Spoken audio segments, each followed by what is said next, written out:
407 years ago, our fathers brought forth on this continent a new nation, conceived in liberty and dedicated to the proposition that all men are created equal.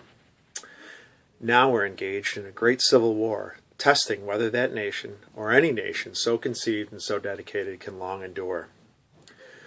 We are met on a great battlefield of that war. We have come to dedicate a portion of this field as a final resting place for those who died that that nation might live. It is altogether fitting and proper that we should do this. But in a larger sense, we cannot dedicate, we cannot consecrate, we cannot hallow this ground.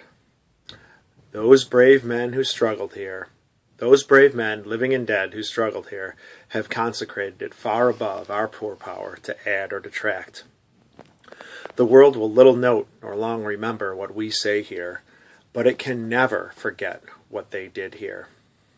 It is for us, the living, rather, to be dedicated here to the unfinished work which they who fought here have thus far so nobly advanced.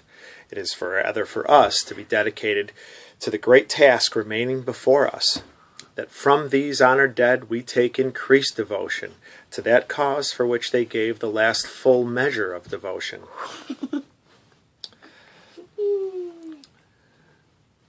That we here highly resolve that these dead shall not have died in vain, and that this nation, under God, shall have a new birth of freedom, and that government of the people, by the people, and for the people shall not perish from the earth.